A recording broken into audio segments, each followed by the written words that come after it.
श्री लक्ष्मी नारायणाभ्यां नमः। श्री उमा महेश्वराभ्यां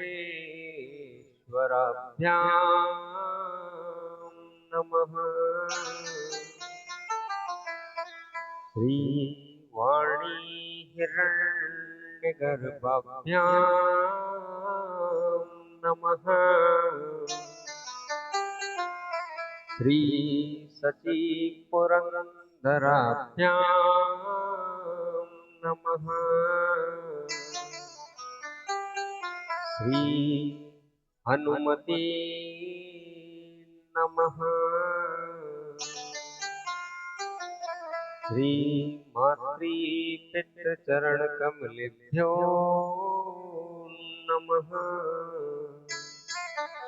श्री रामाय नमः।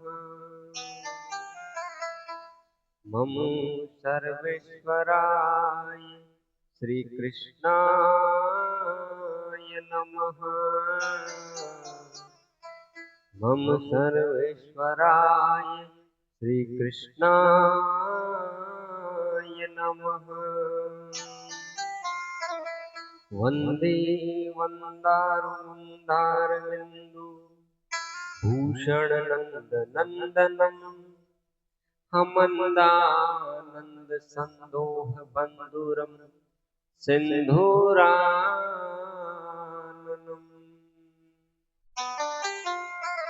लंबोदरम परमसुंदरमेकदंतम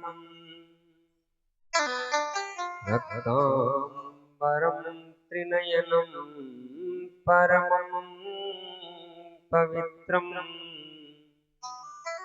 उत्थेतिवाकर करोज्जुल कायिकान्तं विघ्नेश्वरं सकलविघ्नहरं नमामि। अज्ञानतिमिरान्धस्य ज्ञानाञ्जनशलाकया चक्षुरुन्मीलितं येन तस्मै श्रीगुरुवे नमः। नारायणं नमस्कृत्य नरं चैव नरोत्तमं देवीं सरस्वतीं व्यासं ततो जयमुदीरये। दहन तप्त सुवर्णं समप्रभं वयहरं हृदये विहिताञ्जलिं श्रवणकुण्डलशोभितामुखम्बुजं नमतं वानरराजमिहाद्भुतम्। रामाय रामभद्राय रामचन्द्राय वेदसे रघुनाथाय नाथाय सीताया पतये नमः। मायारन्तरि पार्थयन्तरि पुरादोषाहन्तरि त्रासत्रातरि धर्मदातरि दयादानवव्रतस्तातरि पद्माभर्तरि पंचबाणपितरि क्षीराब्धिजामातरि स्वात्माध्यातरि भक्तमातरि मनोद्भूयात् बलभर्तरि। मंगलम भगवान कृष्णो मंगलम तत्कथा अमृतम मंगलम चास्य वक्तार श्रोताश्चापि मंगलम। मंगलम मंगलम जागरण मंगलम मंगलस्वन एवं जपवाप्नोति मंगलायतनम हरि। जय जय श्री राधे श्याम जय जय श्री राधे श्याम। भगवान श्री राघवेंद्र सरकार के चरणों में कोटि कोटि प्रणाम। भगवान श्री हनुमान जी महाराज के चरणों में कोटि कोटि प्रणाम। भगवान श्री कृष्ण के चरणों में कोटि कोटि प्रणाम। और कथा पांडाल में पधारे हुए आप सभी भक्त गणों का व्यासपीठ की ओर से हार्दिक स्वागत। आइए श्रीमद् भागवत महापुराण ज्ञान यज्ञ को प्रारंभ करें। उससे पहले भगवान के नाम का कीर्तन करते हैं। आप सब भी मेरे साथ भगवान के नाम का कीर्तन करें। फिर आज की जो कथा है तृतीय दिवस की भागवत जी की उसको प्रारंभ करेंगे। एक नजर कृपा की कर दो, एक नजर कृपा की कर दो, लाडली श्री राधे। एक नजर कृपा की कर दो, लाडली श्री राधे। नजर कृपा की कर दो, लाडली श्री राधे। एक नजर कृपा की कर दो, लाडली श्री राधे। लाडली श्री राधे, लाडली श्री राधे। लाडली श्री राधे, लाडली श्री राधे। झांसी की डोली भर दो, लाडली श्री राधे। दासी की डोली भर दो, लाडली श्री राधे। नजर कृपा की कर दो, लाडली श्री राधे।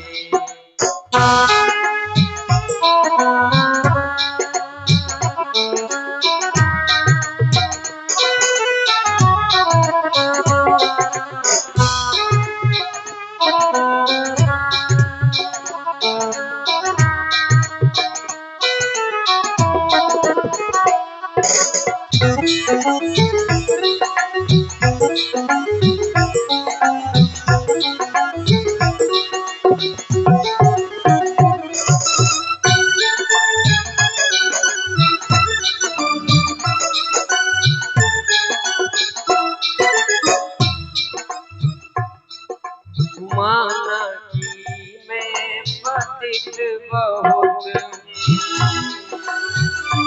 मैं पतित बहुत हूँ। माना कि मैं पतित बहुत, माना कि मैं पतित बहुत हूँ। तेरो पतित पावन है नाम, तेरो पतित पावन है नाम। लाडली श्री राधे। नजर कृपा की कर दो, लाडली श्री राधे। नजर कृपा की कर दो, लाडली श्री राधे। एक नजर कृपा की कर दो, लाडली श्री राधे। लाडली श्री राधे, लाडली श्री राधे। लाडली श्री राधे, लाडली श्री राधे। झांसी की डोली पर दो, लाडली श्री राधे। दासी की डोली भर दो, लाडली श्री राधे।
देखो, जो तुम मेरे अवगुण देखो, जो तुम मेरे अवगुण देखो, जो तुम मेरे अवगुण देखो, मत रखना कोई हिसाब, मत रखना कोई हिसाब। लाडली श्री राधे, एक नजर कृपा की कर दो, लाडली श्री राधे, लाडली श्री राधे, लाडली श्री राधे, लाडली श्री राधे, लाडली श्री राधे, झांसी की झोली भर दो, लाडली श्री राधे, दासी की झोली भर दो, लाडली श्री राधे, नजर कृपा की कर दो, लाडली श्री राधे, एक नजर कृपा की कर दो, लाडली श्री राधे।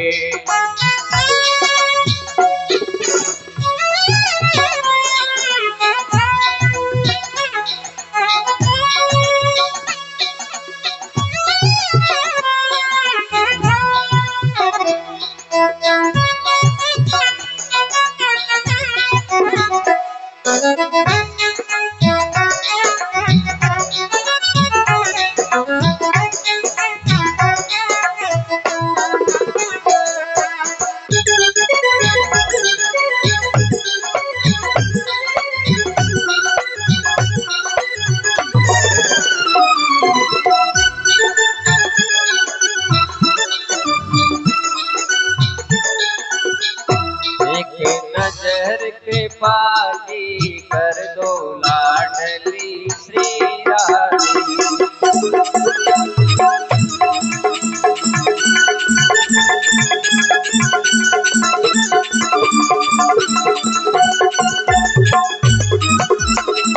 एक नजर कृपा की कर दो, लाडली श्री राधे,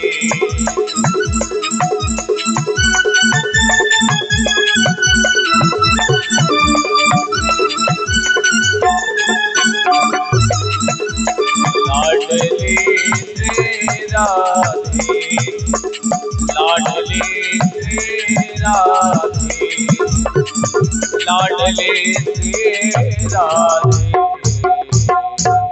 जय जय श्री राधे श्याम, जय जय श्री राधे श्याम, कृष्णाय वासुदेवाय हरिये परमात्मने, प्रणत क्लेशनाशाय गोविंदाय नमो नमः।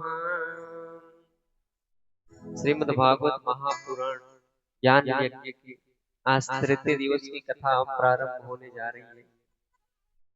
देखिए भागवत जी, मैं आपको प्रथम दिवस की कथा से कहता आ रहा हूँ कि भागवत जी का सीधा सा तात्पर्य है जीवन में परिवर्तन हो। और भागवत जी किस लिए सुनाई गई? जब सोनकादिक ऋषियों ने बुद्ध जी महाराज से पूछा था तो उन्होंने ये कहा था कि ऐसी कथा सुनाएंगे जिससे विवेक का उदय हो।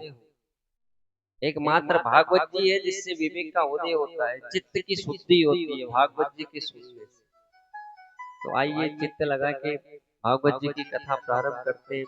कल आपकी कथा सुनी आपने, कथा में ध्रुव जी महाराज का चरित्र, भरत जी महाराज का चरित्र आदि कथा आपने सुनी। आगे की कथा प्रारंभ करते हैं। रक्षितो वाचः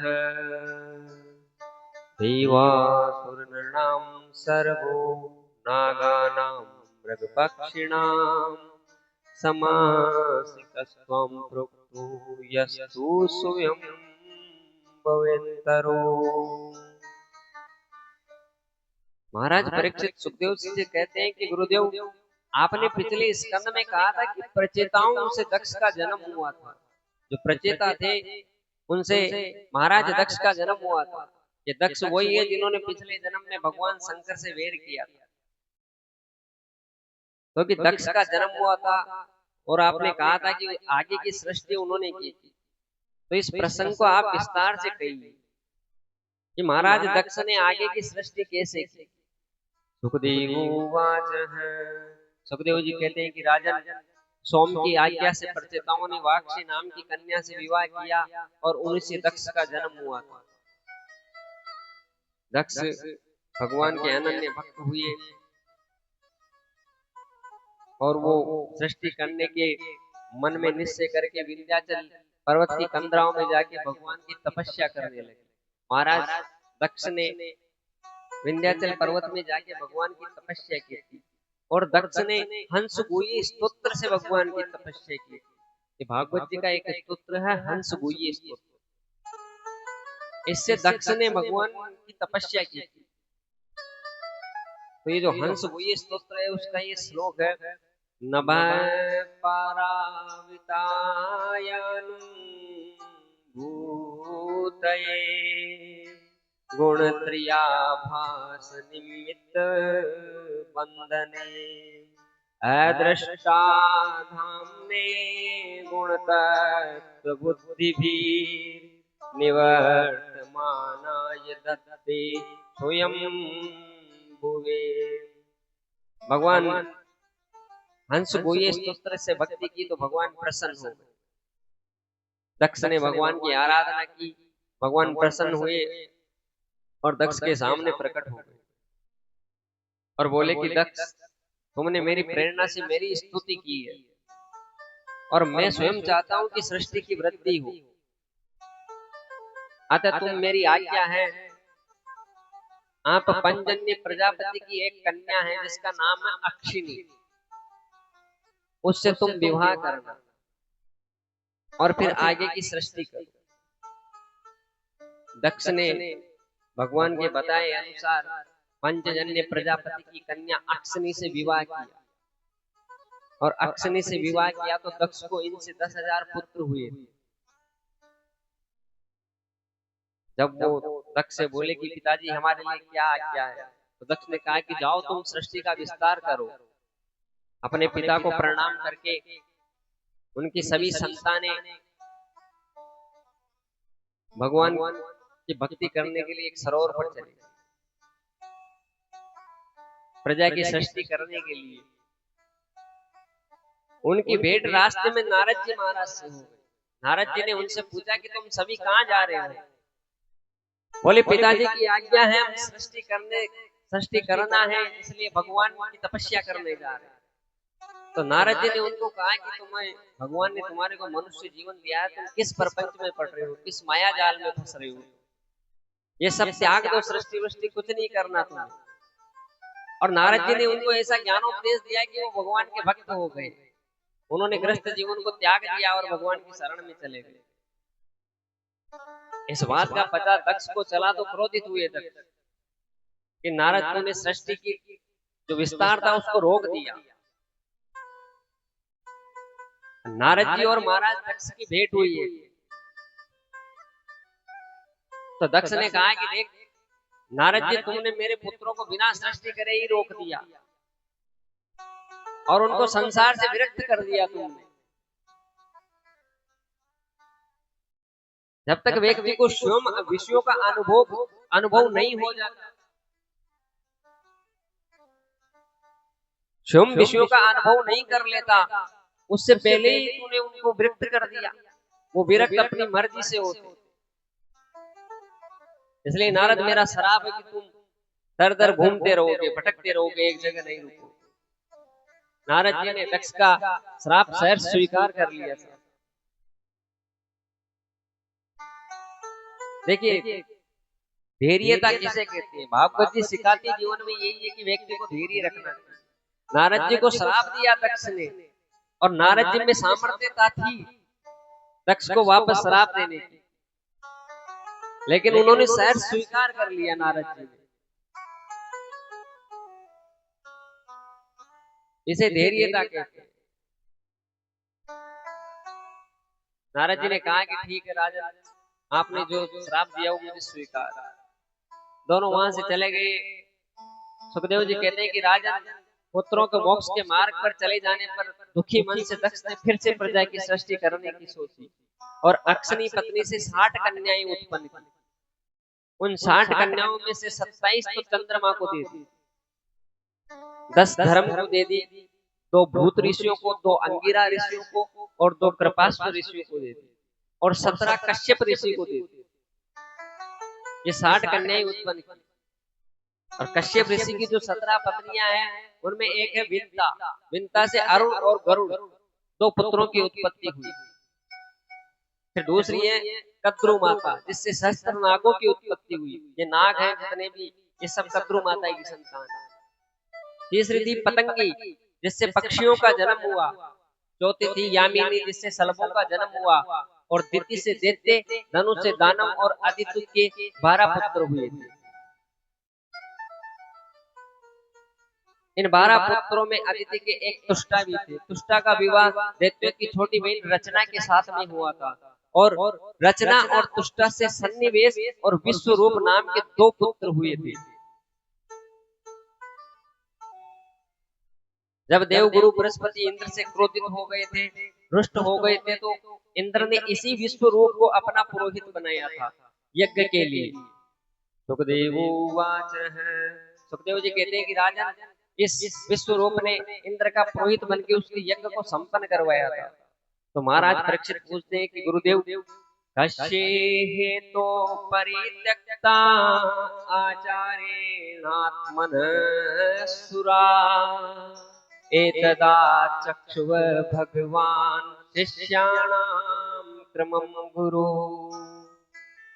कि देवताओं ने ऐसा क्या अपराध किया था गुरुदेव, जब बृहस्पति गुरु ने देवताओं का परित्याग कर दिया था? ऐसा क्या अपराध किया देवताओं ने? इंद्र ने ऐसा क्या अपराध कर दिया था? सुखदेव जी कहते हैं कि राजन, एक बार गुरुदेव बृहस्पति इंद्रपुरी को गए, स्वर्ग में गए थे। वहां इंद्र देवता अपनी पत्नी इंद्राणी के साथ में आसन पर विराजमान थे और अप्सराओं का नृत्य देख रहे थे। देवगुरु बृहस्पति जब वहां पे गए तो इंद्र देवताओं को इसका भान नहीं हुआ, इस चीज का पता नहीं चला। तो उन्होंने अपने गुरु का उठ के आतिथ्य सत्कार नहीं किया, स्वागत नहीं किया, उनका सम्मान नहीं किया। देवगुरु बृहस्पति ने सोचा इंद्र अभी लक्ष्मी के मद में चूर है, इसको पता नहीं है कि इसके गुरु यहाँ पर आए। जब इंद्र ने उनका स्वागत सत्कार नहीं किया तो देवगुरु बृहस्पति वहां से उठे और चल दिए, वहां से निकल के आ गए देवगुरु बृहस्पति। इंद्र को इस बात का जब पता चला तो पश्चाताप करने लगा कि मुझसे आज बहुत बड़ा पाप हो गया। आज मेरे गुरु मेरे घर पे आए हैं, मैंने उनका आतिथ्य सत्कार नहीं किया, स्वागत सत्कार नहीं किया। देवगुरु बृहस्पति ने देवताओं का परित्याग कर दिया। अब गुरु ने यदि देवताओं का परित्याग कर दिया तो वो लक्ष्मी से वीन होने लगे, शक्ति से क्षीण होने लगे थे देवता। इस बात का पता जब दैत्यों को चला तो दैत्यों ने देवताओं पर आक्रमण कर दिया, स्वर्ग पर चढ़ाई कर दी। बिना गुरु के आशीर्वाद के सभी देवता पराजित होने लगे। और जब देवता पराजित होने लगे तो भगवान के पास में गए, भगवान हम क्या करें, गुरुदेव ने हमारा परित्याग कर दिया। तो भगवान ने उनसे कहा कि देखिए तुम एक काम करो, विश्वरूप के पास जाओ और उससे संधि करो और वही तुम्हारे यज्ञ को संपन्न करवाएंगे। वो थोड़ा बहुत दैत्यों का पक्ष लेंगे लेकिन उसे तुम स्वीकार कर लेना। इंद्र वहां से चले और विश्वरूप के पास आए और विश्वरूप को आके कहा कि आप हमारे पुरोहित बन जाइए। तो विश्वरूप ने इंद्र की बात मान ली, संधि कर ली देवताओं से और देवताओं के पुरोहित बन गए। तस्यासन विश्वरूपस्य शिरांसि त्रीणि भारत सोमपीठम सुरापीठम अन्नदानम इति सुश्रुवम। ये जो विश्वरूप था इसके 3 मस्तक थे। विश्वरूप के पहले मस्तक से ये सोमरस का पान करता था, दूसरे से मदिरा पीता था और तीसरे से अन्न ग्रहण करता था। जब यज्ञ आरंभ हुआ तो उसने ऊंचे स्वर में मंत्र पढ़कर देवताओं को आहुति दी। विश्वरूप को आचार्य बना दिया गया, पुरोहित बना दिया गया देवताओं का। विश्वरूप देवताओं का यज्ञ करवा रहे हैं।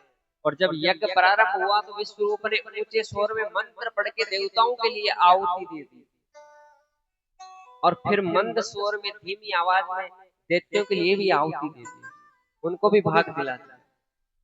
इस बात से इंद्र देवता क्रुद्ध हो गए और उन्होंने विश्वरूप के तीनों मस्तक काट दिए।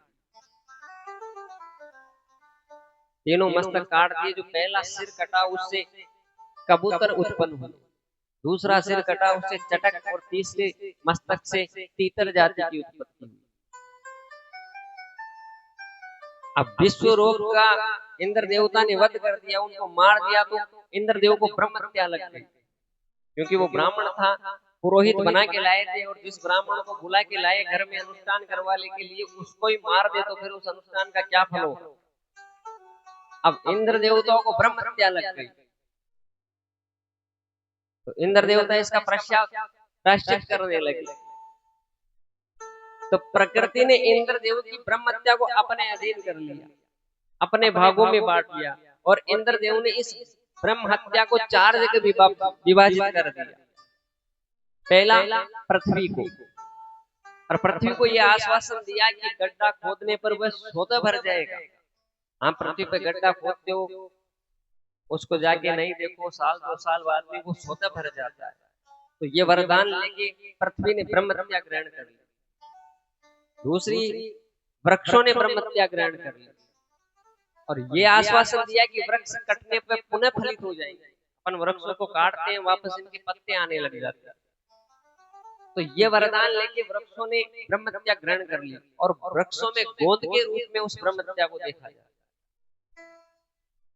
तीसरी ब्रह्म हत्या स्त्रियों को ग्रहण करवाई, स्त्रियों ने ग्रहण कर ली, और रजस्वला के रूप में वो ब्रह्म हत्या देखी जाती है। चौथी ब्रह्म हत्या जल में विभक्त कर दी, और जल को आश्वासन दिया कि जल और दुग्ध मिलने पर वृद्धि हो जाएगी। पता ही नहीं चलेगा कि जल में दूध है या दूध में जल है, और पता भी नहीं चलता है। और जो जल दूध के अंदर जो फेन आती है, फफूंद, उसको ब्रह्म हत्या के रूप में देखा जाता है। तो इस प्रकार इंद्रदेव ने ब्रह्म हत्या को 4 भागों में विभाजित कर दिया। विश्वरूप की मृत्यु का पता उसके पिता तुष्टा को चला, तुष्टा ऋषि को, कि विश्वरूप को इंद्र ने मार दिया है। तो तुष्टा ऋषि क्रोधित हुए और उन्होंने दक्षिणाग्नि में एक आहुति दी, और उससे बहुत भयंकर राक्षस वत्रासुर उत्पन्न हुआ। ये वत्रासुर तुष्टा ऋषि की परिदक्षिणा की और उनसे कहा कि बताइए क्या आज्ञा है मेरे लिए। तो तुष्टा ऋषि ने कहा कि तुम जाओ और इंद्र से लड़ाई लो। उसने मेरे बेटे को मार दिया। वत्रासुर वहां से गया, देवताओं के ऊपर चढ़ाई कर दी राक्षसों ने। वत्रासुर बहुत पराक्रमी था। देवता समझ नहीं पा रहे थे कि वत्रासुर को कैसे मारे। जब सभी देवता पराजित हो गए तो भगवान के पास गए। देवताओं के पास तो उपाय क्या है, नारायण के पास जाने का। सभी भगवान नारायण के पास गए और जाके बोला कि भगवान ये वत्रासुर मरने में नहीं आ रहा है, क्या किया जाए, इसको कैसे मारे। तो भगवान कहते हैं कि देवताओं सुनो, भगवन या तो भद्रम वो हयंच मृषिस्तमः विद्यामृत तपसारं गात्रम यासमाचिरम। कि वत्रासुर ऐसे मरने में नहीं आएगा। तुम सभी देवता दधीचि ऋषि के पास में जाओ और दधीचि ऋषि से जाके याचना करना कि आप अपनी हस्तियों का दान कर दो। उन दधीचि ऋषि की हस्तियों से वज्र का निर्माण होगा विश्वकर्मा जी के द्वारा, और फिर मैं अपनी शक्ति उन दधीचि ऋषि की हस्तियों में निहित करूंगा, उससे वत्रासुर मरेगा, ऐसे वत्रासुर नहीं मरेगा। सभी देवताओं ने कहा कि भगवान दधीचि ऋषि को कैसे जाके कहें कि आप मर जाओ। भाई हमारे स्वार्थ के लिए ऋषि की हत्या कैसे करें। और हड्डियों का दान तो तभी होगा जब व्यक्ति मरेगा, तभी तो देंगे हड्डियां निकाल के। भगवान ने कहा आप जाइए, दधीचि ऋषि का जन्म ही परोपकार के लिए हुआ, आप जाके उनसे बात करिए। सभी देवता वहां से आए, संकुचित भाव से दधीचि ऋषि के पास में आ गए। दधीचि ऋषि को प्रणाम किया, उनकी पूजा की, दधीचि ऋषि ने कहा कि देवताओं स्वागतम, आपका स्वागत है, आइए कैसे पधारे आज हमारे आश्रम। देवताओं ने कहा कि हम एक कार्य के लिए आए हैं और कार्य भी देव कार्य है। दधीचि ऋषि ने कहा कि बताइए क्या कार्य है। देवता ने कहा कि ऋषिवर हमें आपकी अस्थियां चाहिए, क्योंकि वत्रासुर नाम का राक्षस है, वो उत्पात मचा रहा है और भगवान ने कहा कि वो दधीचि ऋषि की हस्तियों के द्वारा निर्मित वज्र से ही मर सकता है, ऐसे वो मर नहीं सकता, तो आपकी हड्डियां चाहिए। दधीचि ऋषि ने कहा कि देवताओं तुम्हारे को भान है, एहसास है, तुम मांग क्या रहे हो। बोले हाँ गुरुदेव, पता है हम क्या मांग रहे हैं, लेकिन अब ये पृथ्वी की रक्षा, धर्म की रक्षा आपके हाथ में। दधीचि ऋषि ने कहा कि कोई बात नहीं है, देवताओं का कार्य है और मेरा जन्म ही परोपकार के लिए हुआ है। दधीचि ऋषि बैठ गए, आसन लगा के उत्तर दिशा की ओर मुंह किया और अपने प्राणों को रंध्र प्राण में चढ़ा के भगवान को विलीन हो गए और अपना शरीर देवताओं को सुपुर्द कर दिया। देवताओं ने दधीचि ऋषि की हस्तियां ली, विश्वकर्मा जी के द्वारा वज्र का निर्माण करवाया। ततः सुराणाम असुरे रण परमा दारुण त्रेता मुखे नर्मदाथम आभत प्रथमे युगे। देवता उस वज्र को लेके गए और देवताओं और राक्षसों में भयंकर युद्ध हुआ। बेबस वन मंत्र के प्रथम चतुर्युगीय त्रेता युग के आरंभ में, जब त्रेता युग आरंभ हुआ था उससे पहले नर्मदा नदी के तट पर ये भीषण देवासुर संग्राम हुआ और इसमें देवताओं की विजय हुई। वत्रासुर देवताओं से लड़ाई लड़ रहा था, युद्ध कर रहा था, लेकिन वत्रासुर भी नारायण नाम का स्मरण कर रहा था, राक्षस होते हुए भी। सभी देवता अचंभित हुए, ये राक्षस है और भगवान नारायण के नाम में इतना विश्वास कैसे, ये इतना भगवान निष्ठ कैसे है। देवता उससे युद्ध करते रहे और दधीचि ऋषि की जो हड्डियों से वज्र निर्मित हुआ था उससे उसका वध किया। देवता विजयी हुए। रक्षितो वाच रजस्तम स्वभावश्ची ब्रह्मणवत्रस् पापमनः नारायण भगवती कथा मासित्रमती। महाराज परीक्षित कहते हैं कि गुरुदेव वत्रासुर इतना भक्त परायण कैसे था, वो तो राक्षस था और राक्षस भगवान का नाम कैसे ले रहा था, और जब भगवान का नाम स्मरण कर रहा था तो राक्षस कैसे हुआ।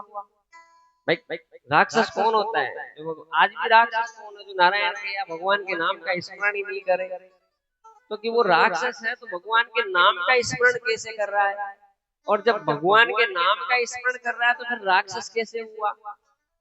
तो सुखदेव जी कहते हैं कि राजा, ये जो वत्रासुर था ना,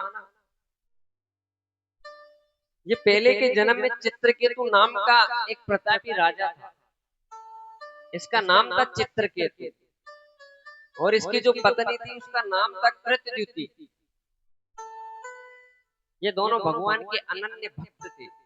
भगवान की सेवा पूजा करना, संध्या वंदन करना, मंदिर जाना, धर्म कर्म पाठ पूजा, ये सब इनका कार्य था, लेकिन इनके कोई संतान नहीं हुई थी। भगवान के अनन्य भक्त होते हुए भी इनके संतान नहीं थी। एक दिन देवयोग से महर्षि अंगिरा ऋषि इनके घर पर आ गए और इन्होंने अपनी जो आप बीती है, अपना दुख है, अंगिरा ऋषि को बताया। अंगिरा ऋषि ने कहा कि मैं आपसे एक पुत्रेष्ट यज्ञ करवाता हूं, आप दोनों भगवान का ध्यान करके उस यज्ञ को आरंभ करिए। चित्रकेतु और कृतद्युति ने अंगिरा ऋषि की बात मानी, यज्ञ का आयोजन हुआ। जब यज्ञ संपन्न हुआ तो अंगिरा ऋषि ने जो यज्ञ की खीर थी वो रानी को दे दी, उससे कहा कि इसे आप खा लेना, आपके संतान हो जाएगी। ऋषि के बताए अनुसार रानी ने वो खीर खा ली और समय गुजरा, भगवत कृपा हुई, उसके एक पुत्र हो गया। उसका राजा प्रसन्न हुए, रानी प्रसन्न हुई। पुत्र होने से राज्य में हर्षोल्लास हुआ, राजा ने सबको दान दिया, धर्म किया, सब कुछ किया पुत्र होने पर। राजा के पुत्र बहुत मुश्किल से हुआ था, राजा पुत्र को स्नेह करते थे, उस राजा के और अन्य भी रानियां थी। समय गुजरता गया, वो पुत्र 5-6 वर्ष का हो गया। तो वो जो अन्य रानियां थी उन्होंने सोचा कि राजा ये पुत्र के कारण इस कृतद्युति से अधिक प्रेम करता है और अपने से नहीं करता है, क्योंकि इसके पुत्र हो गया, अपने कोई संतान नहीं है। तो उन सभी रानियों ने एक दिन उस राजा के पुत्र को जहर दे के मार दिया। इस बात का पता जब राजा को चला तो बड़े दुखी हुए राजा और रानी, विलाप करने लगे। राजा अपने पुत्र के शव को अपनी गोद में लेकर विलाप करते रहे, रोते रहे। उसी समय वहां पर नारद जी आए। नारद जी ने कहा कि राजन क्या हुआ? चित्रकेतु ने कहा कि देखिए, भगवान ने बड़ी मुश्किल से हमें संतान दी थी, लेकिन वो भी मर गया। अब कारण क्या हुआ ये तो ठाकुर जी जाने, लेकिन भगवान ने या तो दिया क्यों, दिया तो छीन कैसे लिया? नारद जी ने कहा कि राजन ऐसा है, इस मोह को त्याग दीजिए। इस संसार में कोई किसी का कुछ नहीं है, प्रकृति का नियम है। अपने अपने कर्मों से व्यक्ति जन्म लेता है, अपने अपने कर्मों से मर जाता है। कोई जल्दी मरता है, कोई लेट मरता है, मरना सबको है। नारद जी ने बहुत समझाया, लेकिन चित्रकेतु नहीं समझा। अब समझ भी कैसे सकते? पिता का दुख था, और संसार में यदि सबसे बड़ा कोई दुख होता है तो वो यही होता है कि पिता के रहते पुत्र की मृत्यु हो जाए। इससे बड़ा कोई दुख भी नहीं है संसार। नारद जी ने उसको समझाया, समझ में नहीं आई बात। नारद जी ने अपनी योग माया के द्वारा उसके पुत्र की आत्मा को बुलाया वापस, और उस आत्मा से कहा कि देखो, तुम्हारे माता पिता बहुत दुखी हो रहे, तुम इनको छोड़ के चले गए, तुम वापस इस पार्थिव शरीर में प्रवेश करो और अपने माता पिता को प्रसन्न करो। तो उस आत्मा ने कहा कि देवर्षि, आप कैसी बात कर रहे हो? कौन किसके माता पिता, कौन किसका पुत्र है? ये मेरे माता पिता कब हुए? मैं तो आत्मा हूँ, नाना योनियों में भटकता रहता हूँ। कभी ये मेरे माता पिता हुए, कभी मैं इनके माता पिता हुआ, कभी क्या हुआ, कभी क्या हुआ। और रही बात सने की, तो मेरे को तो इन्होंने देखा ही नहीं, आत्मा ने देखा तो इस पार्थिव शरीर को है, वो तो अब भी इनके पास है। जब चित्रकेतु ने आत्मा की बात सुनी तो उसका मोह भंग हो गया। उसने सोचा कितनी बड़ी बात बोल दी। उसी समय चित्रकेतु अपने राजपाट को त्याग कर भगवान के वैराग्य को धारण कर वहां से निकल गए।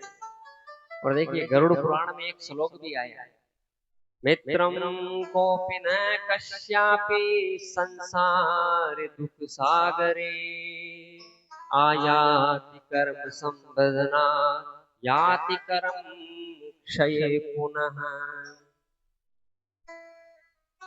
ये गरुड़ पुराण में एक प्रसंग है कि जीवात्मा कभी किसी से कोई संबंध नहीं होता है।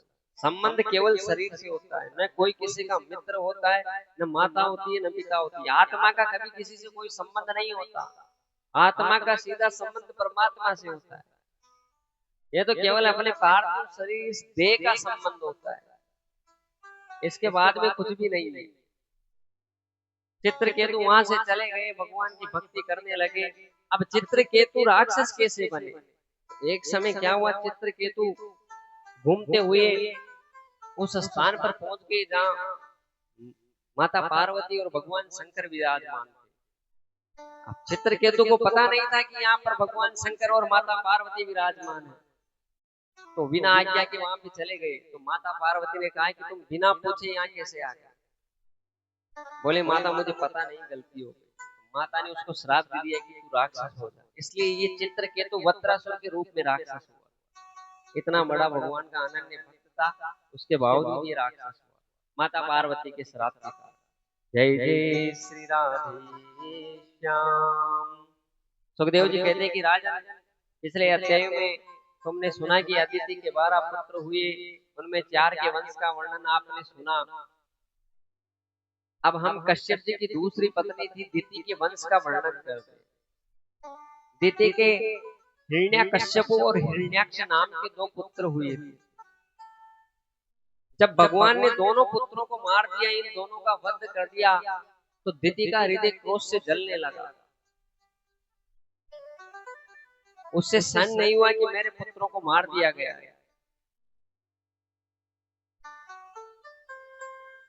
तो दिति ने पुत्र की कामना से अपने पति कश्यप ऋषि की वो सेवा करने लगी और उसके मन की कामना थी कि मुझे ऐसा पुत्र हो जो देवताओं को पराजित कर सके और स्वर्ग पर अधिकार करे। वो कश्यप ऋषि की सेवा करने लगी। समय व्यतीत हुआ, 12 महीने उन्होंने कश्यप ऋषि की सेवा की अपने पति की। कश्यप ऋषि प्रसन्न हुए और उनसे कहा कि देवी आप क्या वरदान मांगना चाहते हैं? तो माता दिति ने कहा कि देखिए आप मेरी सेवा से प्रसन्न हो तो मैं आपसे एक वरदान चाहती हूँ, बताइए क्या चाहते हो। माता दिति ने कहा कि आप दोगे या नहीं दोगे, पहले बताओ। कि नहीं मैं आपकी सेवा से प्रसन्न हूँ, आप मांगिए मैं दूंगा।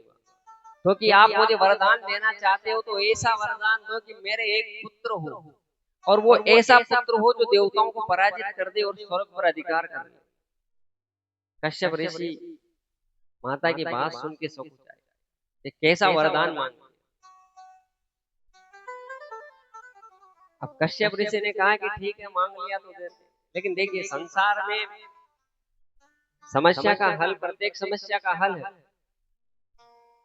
माता दिति ने वरदान ऐसा मांगा कि पुत्र हो और वो भी ऐसा हो कि देवताओं को पराजित कर दे और स्वर्ग पर अधिकार कर दे। कश्यप ऋषि ने उनको दे भी दिया वरदान, ठीक है देवी आपको ऐसा ही पुत्र होगा, लेकिन आपको मैं एक उपाय बताता हूँ, इसका उसका पालन करना होगा तब जाके आपको ऐसा पुत्र होगा। और यदि उसके पालन में, उसके नियमों में आपसे चूक होती है तो फिर वो आपके विपरीत हो जाएगा, वो देवताओं का भाई बन जाएगा। बोले ठीक है आप बताइए क्या उपाय। तो कश्यप ऋषि उनको बताते हैं कि पुत्रस्ते भविता भद्रे इंद्रहा देवमानदन संवत्सरं व्रतमिदं यदंजो धारिष्यसि। वो कहते कि मैं आपको एक व्रत बताता हूं और उस व्रत का नाम है पुंसवत व्रत। और ये व्रत होता है 12 महीने का। यदि आप नियम पूर्वक इसका पालन कर लोगी और 12 महीने इस व्रत को धारण कर लोगी तो आपके ऐसा ही पुत्र होगा जो देवताओं को पराजित करेगा। और यदि आपके नियमों में चूक हो गई तो फिर आपका वो पुत्र देवताओं का भाई बन जाएगा, देवताओं के पक्ष में चला जाएगा। माता दिति ने कहा कि ठीक है मैं पालन करूंगी पुंसव्रत। माता दिति करने लगी। कश्यप ऋषि ने कहा कि देखो पहले आप इसके नियम सुनो, क्या नियम है। तो इसका नियम कश्यप ऋषि ने बताया कि ये पूरे 1 वर्ष का होता है। पहली बात ये, इसमें किसी प्रकार की हिंसा नहीं होनी चाहिए, जाने अनजाने में भी हिंसा नहीं होनी चाहिए, अनजाने से किसी चींटी का भी मरण नहीं होना चाहिए। 12 महीने तक बात कोई भी हो जाए लेकिन क्रोध नहीं आना चाहिए। आपको कोई कुछ भी कह दे लेकिन क्रोध नहीं आना चाहिए।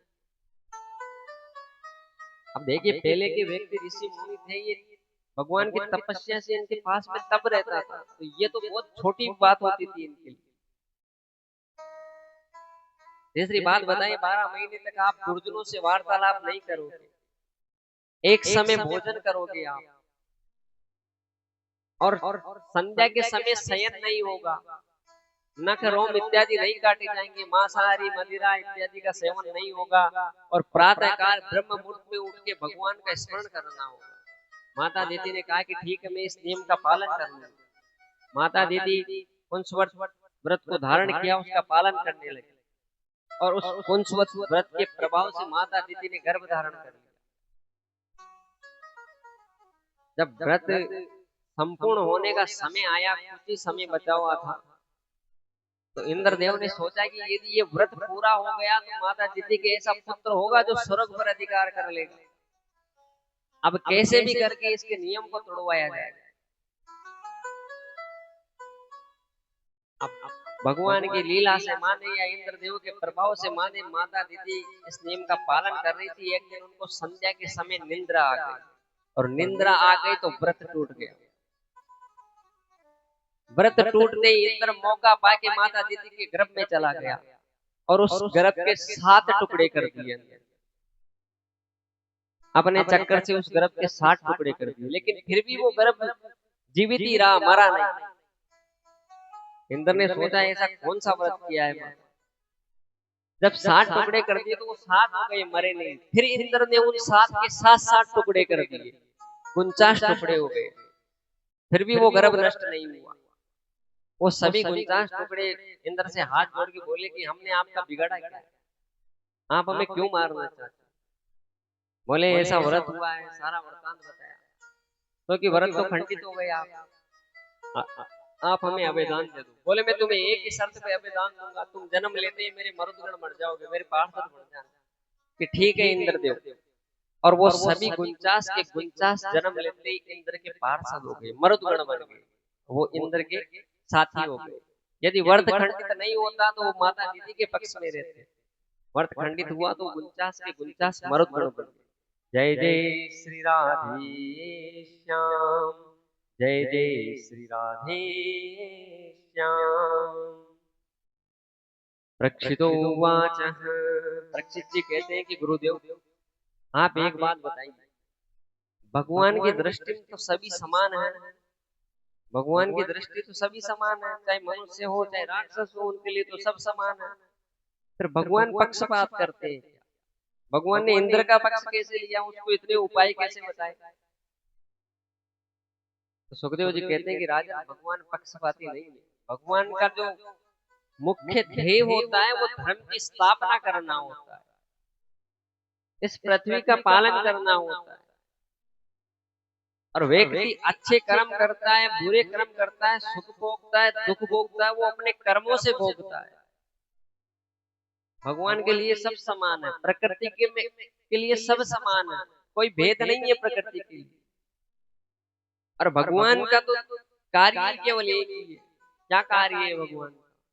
यदा यदा हि धर्मस्य ग्लानिर्भवति भारत, अभ्युत्थानम् अधर्मस्य तदात्मानं सृजाम्यहम्।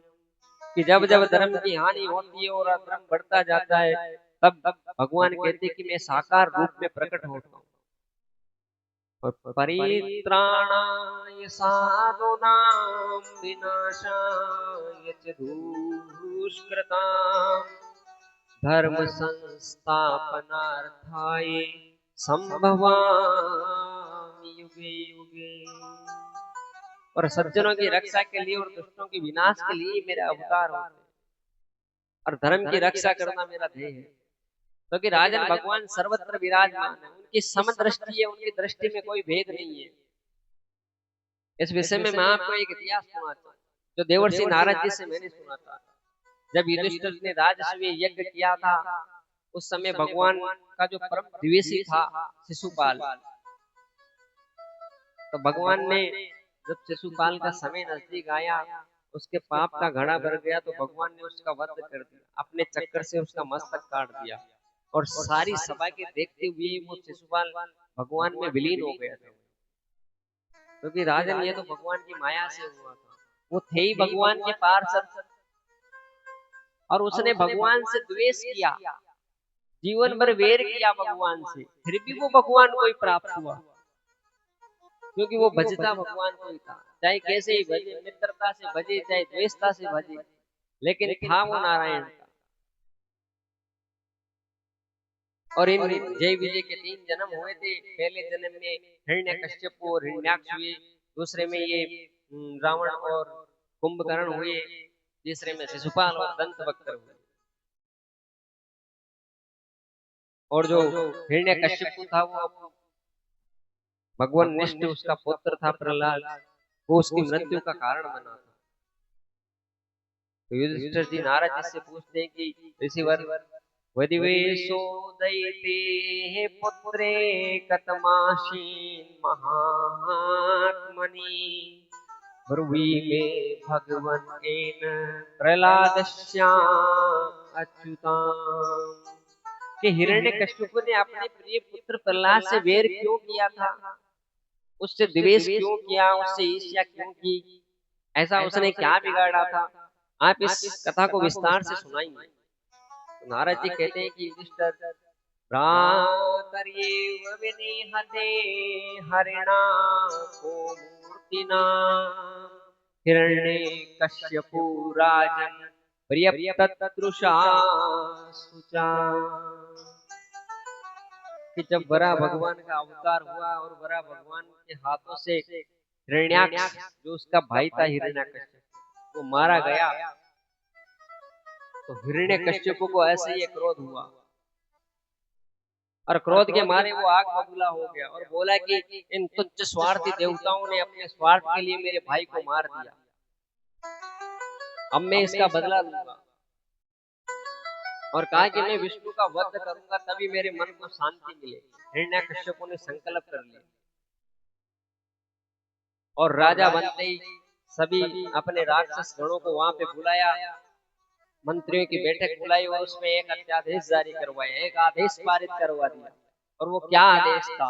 यत्र तत्र द्विजागो वेदा वर्णाश्रमाः क्रिया तम तम जनपदम ज्ञात संदीप्यते वृषद। कि सभी मंत्री जाओ और जहां पर भी इस पृथ्वी पर यत्र यत्र द्विजागो, जहां जहां ब्राह्मण गाय यज्ञ अनुष्ठान गौशालाएं धर्म की स्थापनाएं आपको कहीं भी दिखाई दे उनको नष्ट कर दो। जहां भी कोई आपको मंत्र पढ़ता हुआ दिखाई दे, जहां भी कोई भगवान के मंदिर में दिखाई दे, कोई भक्त दिखाई दे, उसको मार दो, सबको जाए। ये हिरण्यकश्यप ने आदेश जारी कर दिया। सभी राक्षस उसकी बात मान के गए और ऐसा ही किया। उन राक्षसों के उत्पात से पृथ्वी कंपायमान होने लगी। हिरण्यकश्यप ने कहा कि मैं विष्णु से अपने भाई की मृत्यु का बदला अवश्य लूंगा। नारद जी कहते हैं कि युधिष्ठिर, हिरण्यकश्यप ने मन में संकल्प किया कि मुझे कोई जीत ना सके, मुझे कोई मार ना सके, मैं अमर रहूं, ऐसा मन में संकल्प करके वो मंदराचल पर्वत की कंदराओं में चला गया और वहां पर जाकर ब्रह्मा जी की तपस्या करने लगा। 1000 वर्ष तक उसने ब्रह्मा जी की तपस्या की और अंत में अपनी दोनों भुजाएं ऊपर उठा के अपने पैर के एक अंगूठे पे खड़ा हो गया और ब्रह्मा जी की तपस्या करने लगा। उसका शरीर घास फूस से ढक गया, मिट्टी से ढक गया, उसको इस बात का भी भान नहीं रहा। उसकी तपस्या से प्रसन्न हुए ब्रह्मा जी वहां पर आए और उससे कहा कि हिरण्यकश्यप, मैं तेरी तपस्या से प्रसन्न हूँ, आंखें खोलो। हिरण्यकश्यप उस बम्बी के ढेर से बाहर निकला, उसका तेजोमय शरीर बाहर निकला और ब्रह्मा जी से हाथ जोड़ के प्रणाम किया और उनसे कहा कि ब्रह्मन, यदि आप मुझ पर प्रसन्न हो तो मुझे एक वर दीजिए। ब्रह्मा जी ने कहा कि मांगिए। देखिए हिरण्यकश्यप क्या वर मांगता है। यदि दाशस्येऽभिमतान् वरान् मे वरो तत्तमः भूतभ्ये तुष्टभ्ये शिष्टभ्ये मृत्युर्यां भून्मम प्रभु। कि ब्रह्मा जी, मेरे को यदि आप वरदान देना चाहते हो तो ऐसा वरदान दो कि आपके द्वारा रचित सृष्टि में किसी के हाथों मेरी मृत्यु नहीं है। ब्रह्मा जी ने कहा कि हिरण्यकश्यप, ये वरदान कठिन में तुझे नहीं दे सकता, क्योंकि मरना तो पड़ेगा तुझे। अब मेरे द्वारा रचित सृष्टि से बाहर कौन तुझे मारेगा? ये वरदान नहीं दे सकता मैं, तो दूसरा वरदान मांग ले। तो हिरण्यकश्यप ने कहा कि ठीक है भगवान, आप देना चाहते तो फिर ऐसा वरदान दो मुझे कि आपके द्वारा रचित प्राणी से मेरी मृत्यु नहीं हो।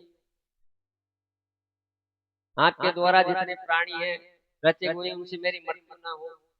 ना मैं इंसान से मरूं, ना जानवर से मरूं, ना बाहर मरूं, ना घर के अंदर मरूं, ना आकाश में मरूं, ना पृथ्वी पे मरूं, ना दिन में मरूं, ना रात में मरूं।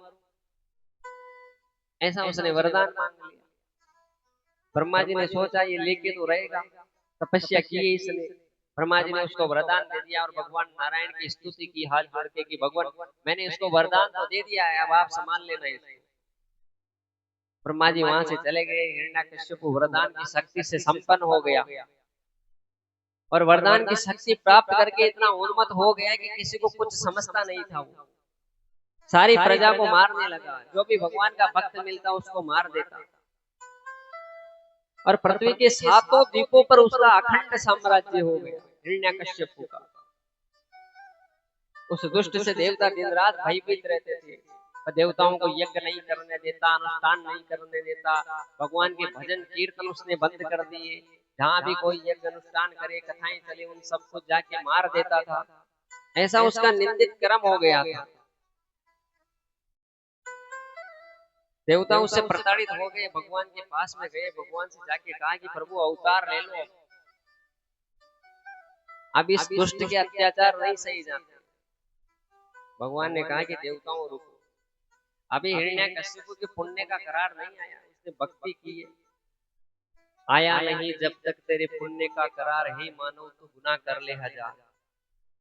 जब तक पुण्य का करार नहीं आ जाता तब तक प्रकृति सजा नहीं देती है उसको। और आप और हम सोचते हैं कि कुछ नहीं होगा, क्या बिगड़ जाएगा, लेकिन जिस दिन पुण्य क्षीण हो गया, विनाश होने में एक सेकंड नहीं लगता। तो भगवान ने कहा है कि अभी इसका समय नहीं आया, अभी इसके और पाप पड़ेंगे, तब मैं अवतार लूंगा। और के देवताओं, जब भी कोई भी प्राणी, भगवान कह रहे हैं स्वयं अपने मुख से, यदा देवीषु वेदेषु गोषु विप्रेषु साधुषु धर्मे मयि च विद्वेष सवाषु विनश्यति।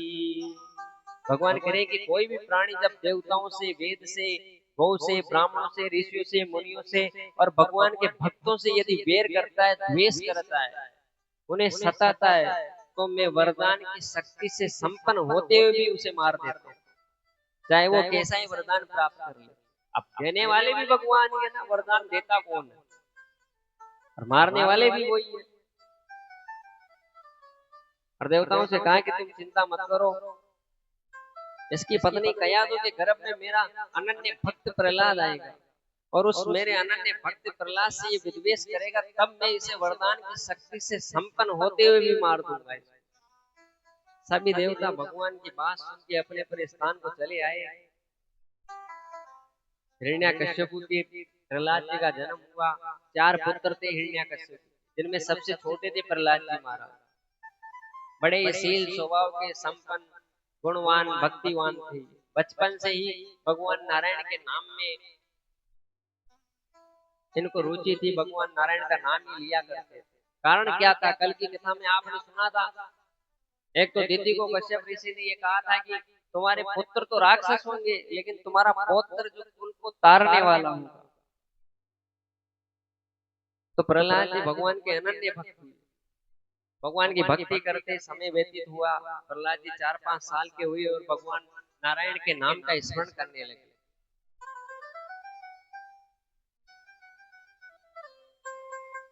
जब इस बात का पता हिरण्यकश्यप को चला तो वो बड़ा अचंभित हुआ कि मेरा पुत्र और विष्णु के नाम का स्मरण कैसे करता है, ये तो मेरे दुश्मन के नाम का स्मरण कर रहा है। हिरण्यकश्यप ने उसको बुलाया, समझाया प्रहलाद जी को कि देख बेटा, विष्णु अपने दुश्मन है, तो उनका नाम मत लिया कर, और मैं ही संसार का देवता हूँ, मैं ही सब कुछ हूँ। प्रहलाद जी ने कहा कि पिताजी ठीक है आप हो, लेकिन मैं नारायण नाम का स्मरण नहीं छोड़ सकता। हिरण्यकश्यप ने सोचा प्रहलाद की बुद्धि भ्रमित हो गई है, इसको पढ़ने के लिए रखते हैं पाठशाला में। तो हिरण्यकश्यप के महल के पास में एक पाठशाला चलती थी दैत्य गुरु शुक्राचार्य की, और उस पाठशाला के जो शिक्षक थे वो दैत्य गुरु शुक्राचार्य के पुत्र थे 2। उनका नाम था, एक का नाम था संड और एक का था मर्क। ये 2 इनके पुत्र थे शुक्राचार्य। ये पाठशाला चलाते थे, शिष्य थे। तो हिरण्यकश्यप ने संड और मर्क को बुलाया और कहा कि देखो तुम प्रहलाद को ले जाओ और इसको अच्छी शिक्षा दो, इसका विपरीत हो गया है हमारे से, ये मेरे विपरीत जाने लगा है। दोनों गुरुपुत्र आए, प्रहलाद जी महाराज को अपने साथ ले गए, गुरुकुल में विद्या अध्ययन करवाई। प्रहलाद जी महाराज के कुछ समझ में नहीं आता था, वो देते जो थे संड और मर्क जैसा पढ़ाते प्रहलाद जी ग्रहण कर लेते थे और बाद में वही नारायण नाम का स्मरण करते थे। जब समय व्यतीत हुआ, प्रहलाद जी महाराज घर लौट आए तो पिता ने पूछा कि बेटा तुमने वहां पर क्या सीखा, हमें भी बताओ। तो प्रहलाद जी महाराज कहते हैं कि पिताजी मैंने एक चीज सीखी है वहां पर। तो क्या सीखा है?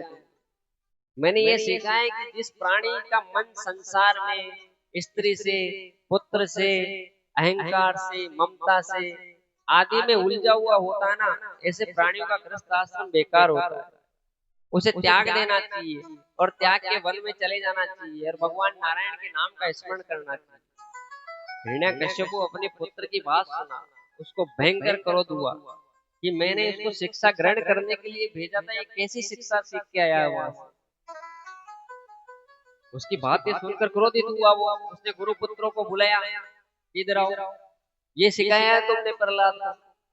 बोले नहीं, हमने दैत्यराज तो ये नहीं सिखाया, हमने तो अच्छा सिखाया है, लेकिन ये तो नारायण नाम के स्मरण को छोड़ता ही नहीं है, नारायण नारायण रटता रहता है। गुरु पुत्रों ने कहा कि ठीक है, हम इसे वापस पाठशाला ले जाते हैं, एक बार और इसको अध्ययन करवाते हैं, देखते हैं इनमें क्या परिवर्तन आता है। गुरु पुत्र उसको वापस ले गए, प्रहलाद जी महाराज को विद्या अध्ययन करवाई। और जब समय व्यतीत हुआ तो गुरु पुत्रों ने कहा कि बेटा प्रहलाद तुमने यहाँ पे रह के क्या सीखा, एक बार हमें सुना दे, तो सीधा जाके तेरे पिताजी को सुनाएगा तो वो सबको मार देंगे, इसलिए तू पहले ही हमें बता कि तूने क्या सीखा। प्रहलाद जी बोले मैंने बस यही सीखा है, श्रीमन नारायण नारायण। दोनों गुरु पुत्र सोचे ये खुद भी मरेगा और अपने को भी मरवाएगा। बोले बेटा तेरी ये भेद दृष्टि कैसे हो गई?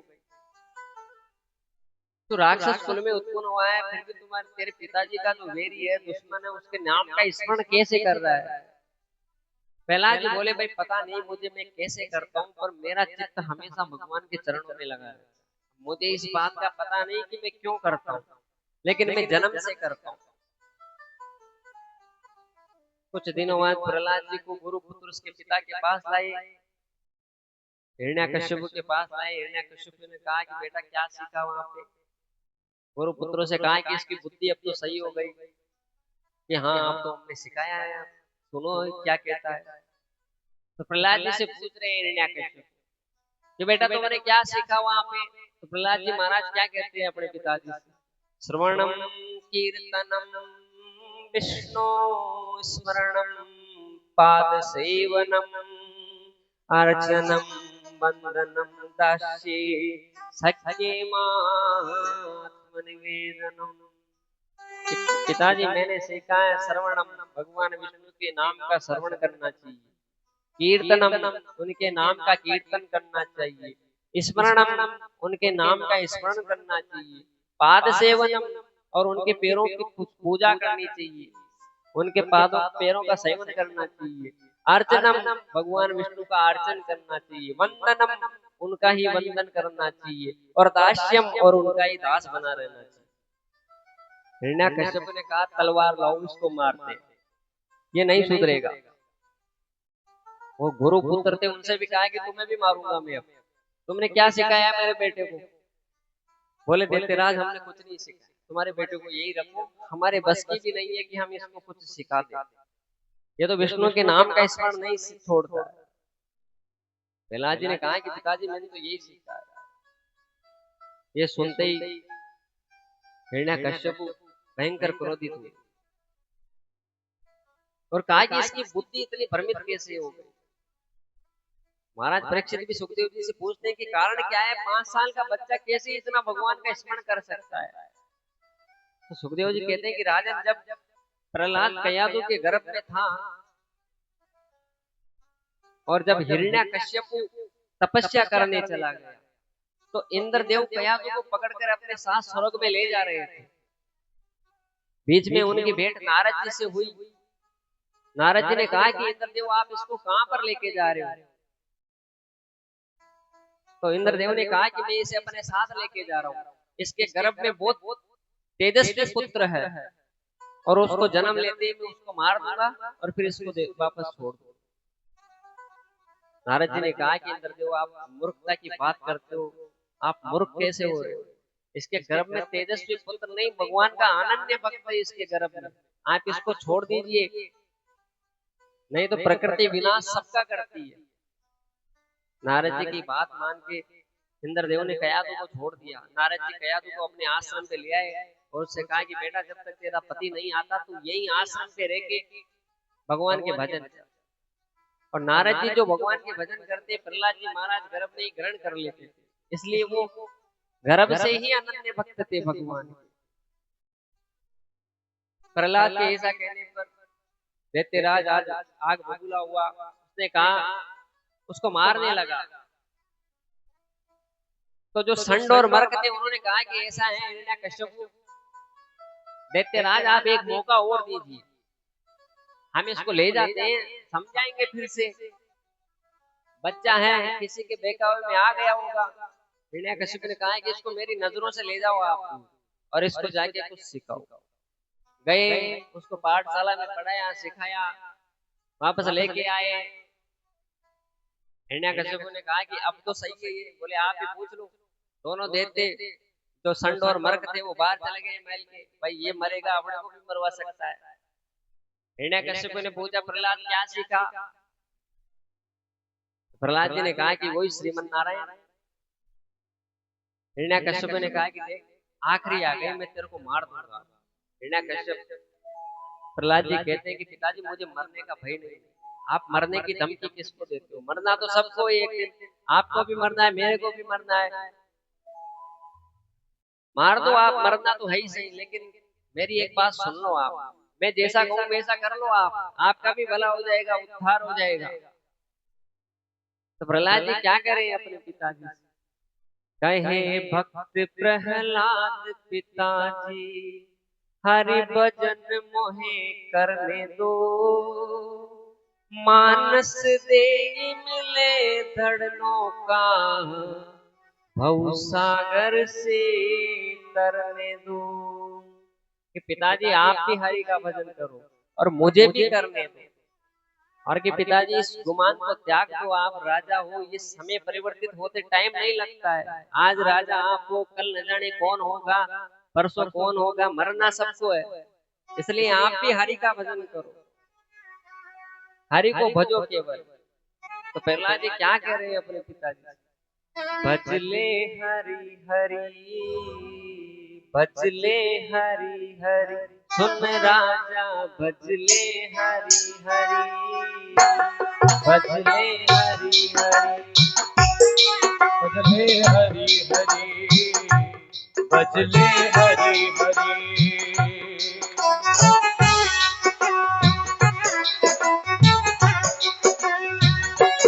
भजले हरि हरि, भजले हरि हरि।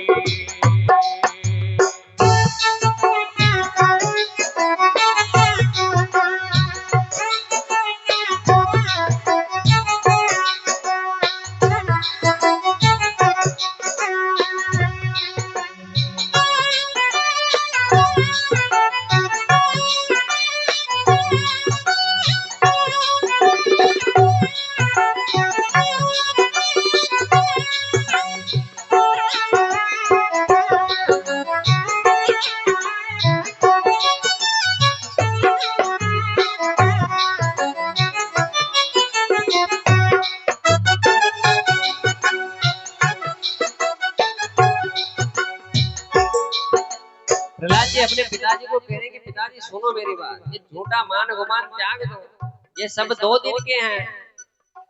सुन राजा अब त्याग दे झूठा मान गुमान, राजा अब त्याग दे झूठा मान गुमान, सुन राजा अब त्याग दे झूठा मान गुमान, राजा अब त्याग दे झूठा मान गुमान। 2 दिन के सब ठाट हैं, 2 दिन के सब ठाट है, 2 दिन की ये शान, भजले हरि हरि, भजले हरि हरि, सुन राजा भजले हरि हरि, भजले हरि हरि, भजले हरि हरि।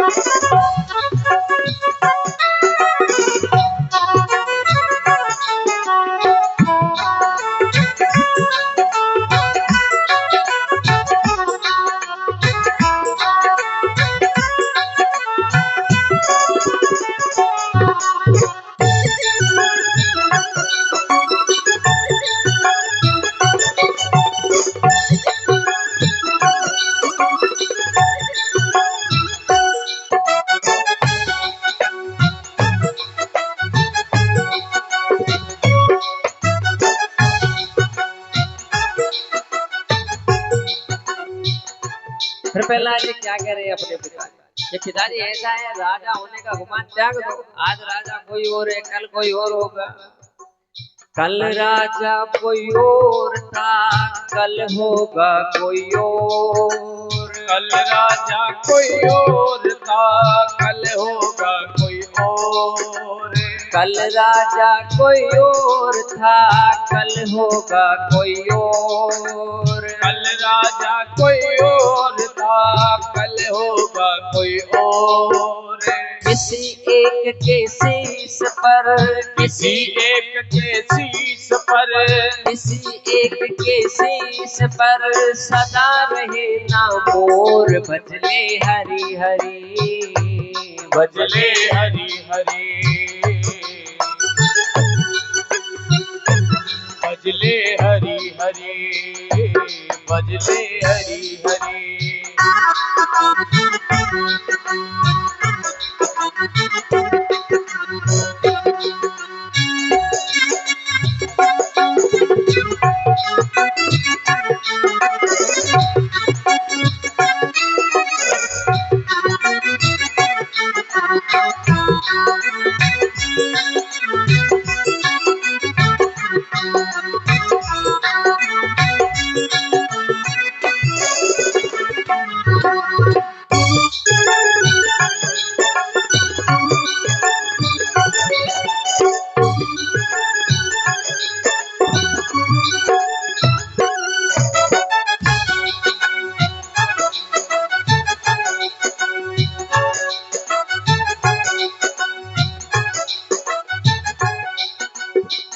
प्रहलाद जी कह रहे कि पिताजी आप कितने बड़े छत्रपति हैं, लेकिन मरना निश्चित है आपको एक दिन।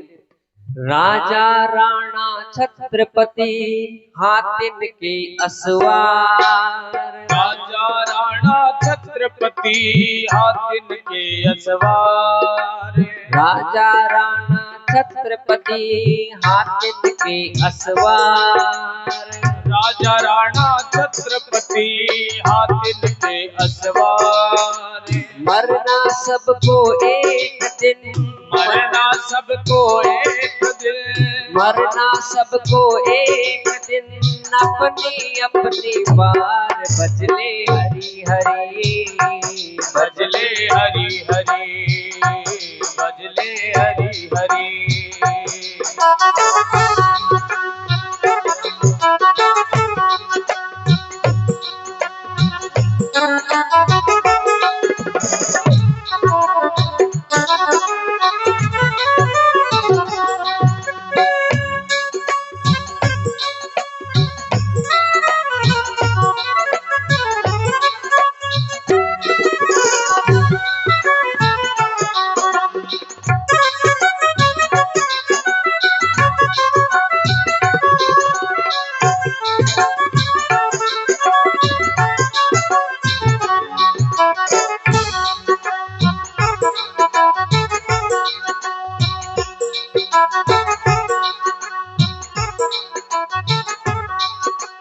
राम बिना निर्धन दुखी। प्रहलाद जी कह रहे कि पिताजी सुखी संसार में कोई नहीं है, सब दुखी हैं। कोई पैसों के बिना दुखी है, कोई निर्धनता से दुखी है, कोई पैसे हैं तो दुखी है।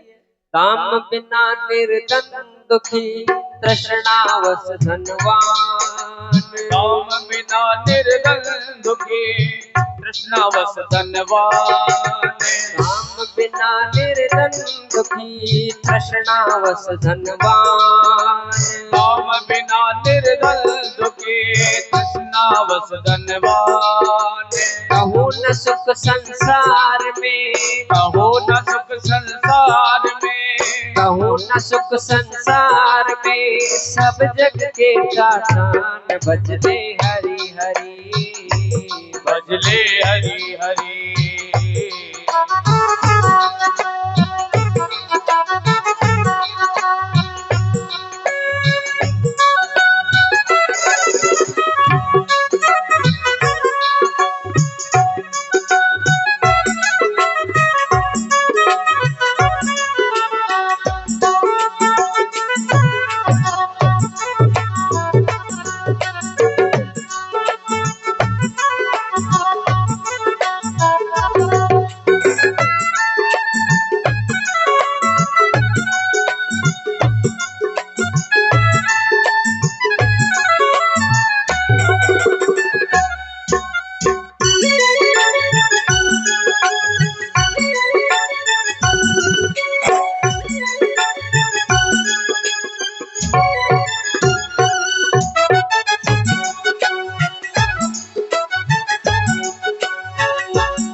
सर्वनाश के मूल हैं ये सब भोग विलास। सर्वनाश के मूल है ये सब भोग विलास। सर्वनाश के मूल हैं ये सब भोग विलास। सर्वनाश के मूल है ये सब भोग विलास। खारे पानी से बुझे, खारे पानी से बुझे, खारे पानी से बुझे कब अमृत की प्यास। भजले हरि हरि, भजले हरि हरि।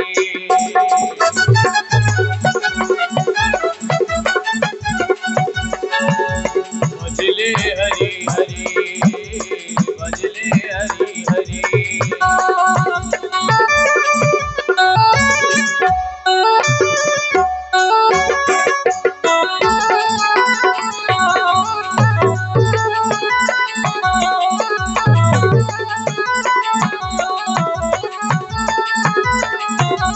भजले हरि हरि, भजले हरि हरि, भजले हरि हरि।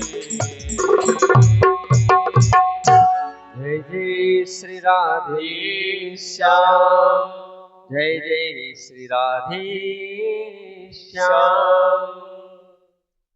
प्रहलाद जी की बातें सुनी तो हिरण्यकश्यप सोचा ये तो मेरा गुरु बन गया, मुझे ज्ञान दे रहा है कि पिताजी हरि हरि का भजन करो। ये सुन के दैत्यराज बहुत क्रोधित हुए और हिरण्यकश्यप ने कहा कि इसे बहुत जीवन दान दे दिया, अब इसको मार दो। और उसको मारने के लिए तरह तरह के उपाय करने लगे, सूल से, भाले से, गदा से उनके ऊपर प्रहार कर। पर जहां पर कृपा राम की हुई वहां पर कृपा करे हर कोई। तो भगवान की अनन्य कृपा थी प्रहलाद जी। इन सबसे उनको मारने का प्रयास किया गया प्रहलाद जी महाराज। देखिए प्रहलाद जी महाराज की उम्र इस समय 5 साल है। अब आप कल्पना करना 5 साल का बच्चा क्या क्या सहन करता है। फिर दैत्यराज ने प्रहलाद को मारने के लिए एक बहुत बड़ा हाथी भेजा। वो हाथी बहुत बलशाली था, उसके जो दांत थे बहुत लंबे लंबे दांत थे। वो हाथी जब प्रहलाद जी महाराज को मारने के लिए आया तो उस हाथी के दांत प्रहलाद जी महाराज के वक्षस्थल से छूते ही टूट के नीचे गिर गए। और देखिए विष्णु पुराण में इसका बहुत सुंदर वर्णन किया है, इसका श्लोक दिया है विष्णु पुराण में कि कैसे वो हाथी के दांत टूट के गिर गए।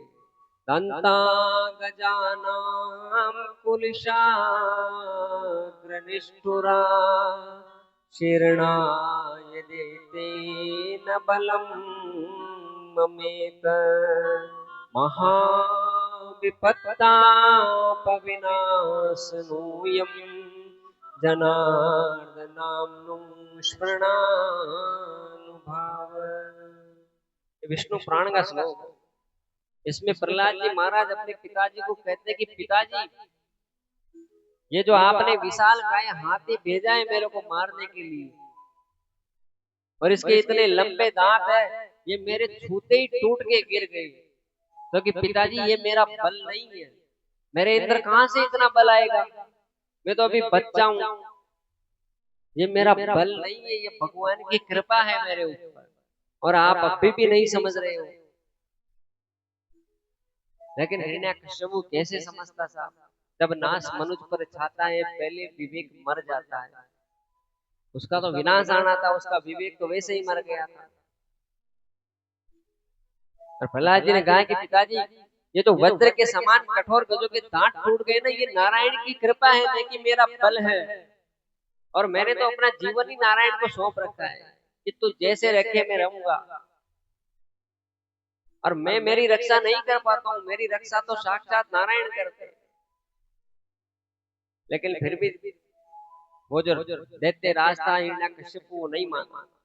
प्रहलाद जी को मारने के लिए उसने उसको प्रहलाद जी को महल से गिरा दिया, जल में डुबो दिया, पर्वत से गिराया, होलिका की गोद में बैठ के जलाया, लेकिन प्रहलाद जी महाराज का कुछ भी नहीं, क्योंकि प्रहलाद जी ने तो अपना जीवन ही भगवान को सौंप दिया। जब तुझसे नहीं सुलझे तेरे उलझे हुए धंधे, भगवान के इंसाफ पर सब छोड़ दे बंदे, खुद ही वो तेरी मुश्किल को आसान करेगा, जो तू नहीं कर पाया वो भगवान करेगा।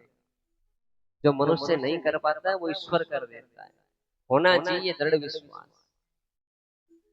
तो प्रहलाद जी महाराज को न जाने कैसे कैसे मरवाने का प्रयास किया। वो जो उनके शिष्य वो थे, गुरु थे संड और मर्ग, उन्होंने कहा कि हिरण्यकश्यप को आप ऐसा कर दीजिए, प्रहलाद को एक मौका और दीजिए, आप इसको मारिए मत, इसको ले जा रहे हैं, एक बार और इसको पढ़ाई करवाते हैं गुरु को। हिरण्यकश्यप ने कहा कि ठीक है इसको ले जाओ। वो दोनों ले आए, उनको पढ़ाई कराने लगे। अब इतने दिन तो प्रहलाद जी महाराज खुद नारायण नाम का स्मरण कर देते थे, लेकिन अब की बार वहां गए तो वहां जितने भी हजारों संख्या में जो शिष्य थे उन सबको भी नारायण नारायण रटवा दिया, और उन सबसे कहा कि ये जो आप विद्या ग्रहण कर रहे हो ये भेद बुद्धि करती है, इसलिए आपको मैं दूसरी शिक्षा दे रहा हूँ। बोले क्या शिक्षा? बोले सब नारायण नारायण करो आप और सबको छोड़ दो। और देखिए प्रहलाद जी महाराज उनको क्या कह रहे हैं, उनको शिक्षा दे रहे हैं शिष्यों को। ओमारमाचरेत् प्राज्ञो धर्मान भागवतानिह, दुर्लभम मानुषम जन्म तदपितृवम नथर्दमः। ये मनुष्य शरीर अत्यंत दुर्लभ है, ये भगवत कृपा से प्राप्त होता है, इसलिए जितना हो सके इससे नारायण नाम का स्मरण करना चाहिए। और प्रहलाद जी महाराज ने एक शिक्षा दी है उन शिष्यों को, और उनको ही नहीं सारे संसार को दी है। भागवत जी में ये श्लोक है कि बाल्ये विद्या निषेवेत यौवनम दार संग्रह, यस्यार्वियं मोक्षमातिष्ठते सर्वदा धर्ममाचुरे। प्रहलाद जी महाराज कहते कि मेरी कभी वृद्धावस्था नहीं आएगी और मैं कभी मरूंगा नहीं, ऐसा सोच के व्यक्ति को दो काम करने चाहिए कि मैं कभी वृद्ध नहीं होऊंगा, मेरी वृद्धावस्था नहीं आएगी और मैं मरूंगा भी कभी नहीं। ये बात सोच के केवल दो ही काम करने चाहिए, एक है विद्या अध्ययन और दूसरा है धनोपार्जन। विद्या अध्ययन ये सोच के करना चाहिए कि मैं कभी मरूंगा नहीं और वृद्ध भी नहीं होऊंगा, तब तो वो ज्ञान को अर्जित कर सकता है। और सोच लिया कि मरना है, पढ़ के क्या करेंगे, तो फिर वो नहीं पढ़ सकता।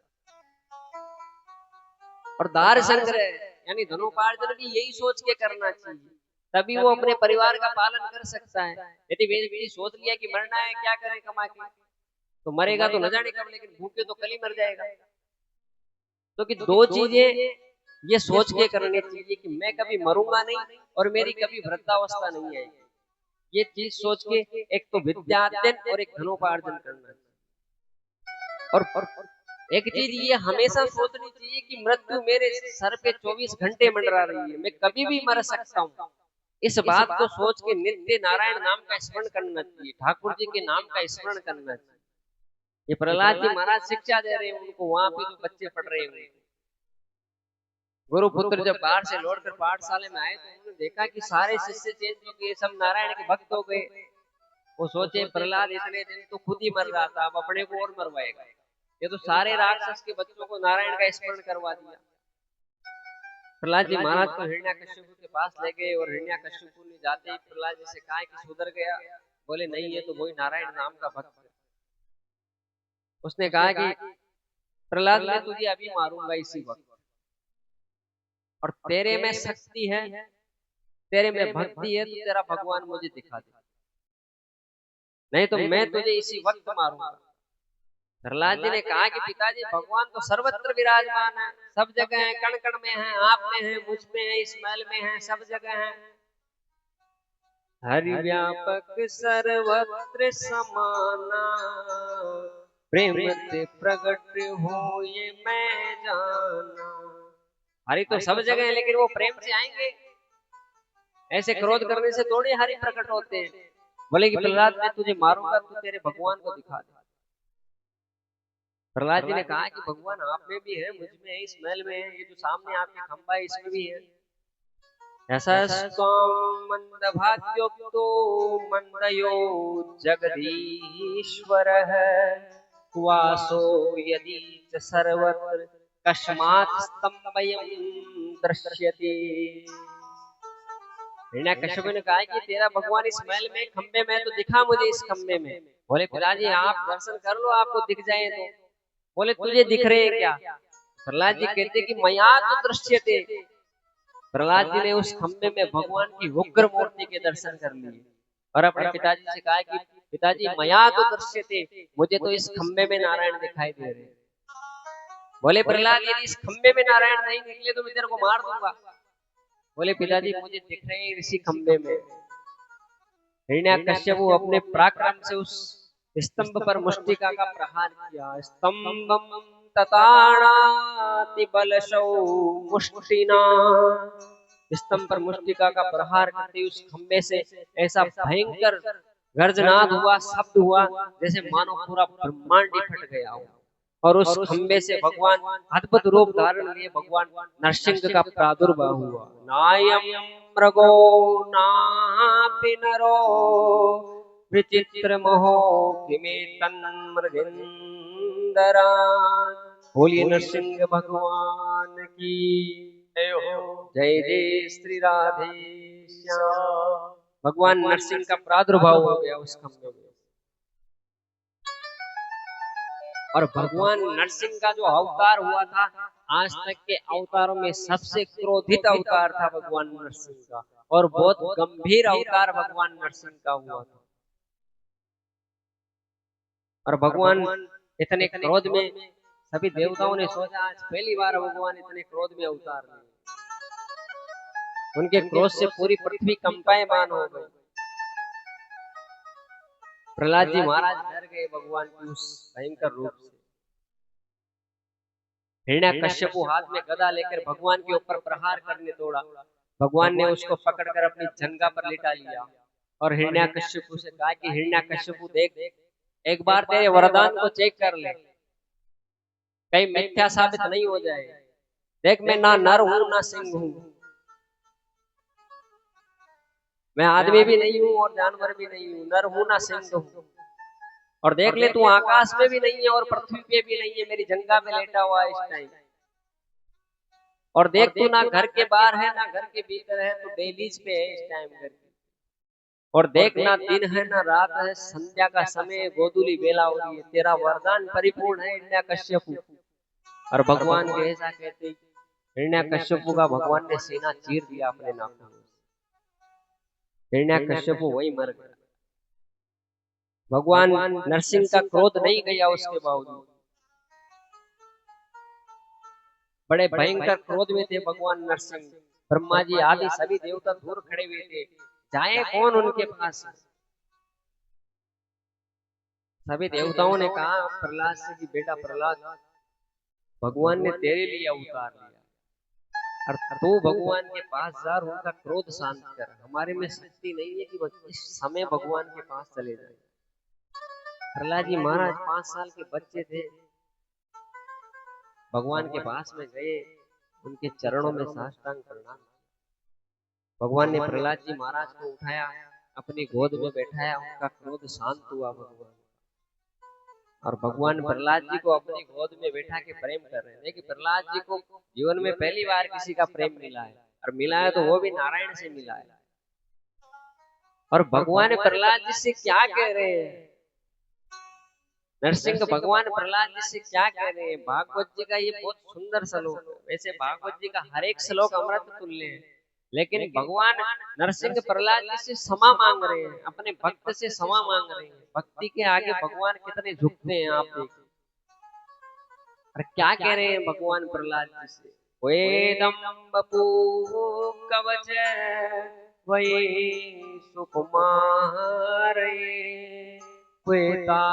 प्रमत कृत दारुण्या तनास्ति आलोचितो हि विषये अयं भूतपूर्व संतव्यं यदि विस्मये विलंबम। भगवान कह रहे कि बेटा नरसिंह, कहाँ तुम छोटे से बालक, कहाँ तुम्हारी सुकुमार अवस्था, और कहाँ इस दैत्य के तुम्हारे ऊपर अत्याचार। बेटा प्रहलाद, यदि मेरे आने में विलंब हुआ तो मैं तुझसे क्षमा चाहता हूँ। भगवान नरसिंह प्रहलाद जी से क्षमा मांग रहे। प्रहलाद जी महाराज भगवान के चरणों में गिर गए और रोने लगे, अश्रुधारा बहाने लगे। और प्रहलाद जी महाराज ने भगवान नरसिंह की बहुत अच्छी स्तुति की। यहाँ पे वसंत तिल का छंद में भगवान की स्तुति की। आप ये हाथ जोड़िए भगवान नरसिंह। ब्रह्मादये सुरगणा मुनयोत सिद्धा सत्वेकतान मतयो वचसा प्रवाहे नारादितो पुरगणे अधुना पेतु किम तोष्टुमहतिं च मे हरिरुग्र जाते। हे भगवान हरि, आपके इस उग्र रूप को मैं प्रणाम करता हूँ। आप अपने क्रोध को शांत कीजिए। भगवान नरसिंह की स्तुति की, उनकी पूजा की। और प्रहलाद जी महाराज ने भगवान से क्या कहते हैं? प्रहलाद जी महाराज, आप भी भगवान का हाथ जोड़िए। भगवान नरसिंह का अवतार है, उनके नाम का कीर्तन होना चाहिए। तुम्ही मेरी नैया किनारा तुम्ही हो, तुम्ही मेरी नैया किनारा तुम्ही हो, मेरी जिंदगी का सहारा तुम्ही हो। तुम्ही मेरी नैया किनारा तुम्ही हो, तुम्ही मेरी जिंदगी का सहारा तुम्ही हो।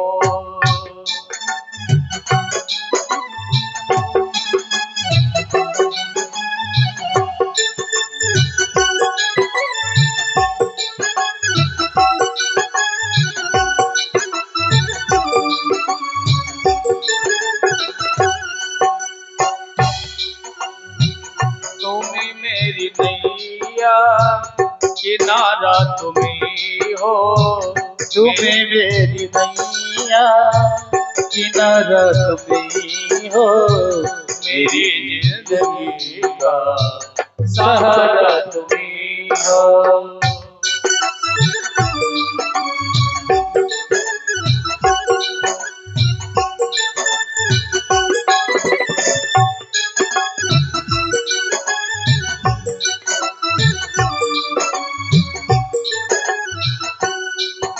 ये नर्तन का चोला बनाया है तुमने, ये नर्तन का चोला बनाया है तुमने, सभी अंग ढंग से सजाया है तुमने, सभी अंग ढंग से सजाया है तुमने।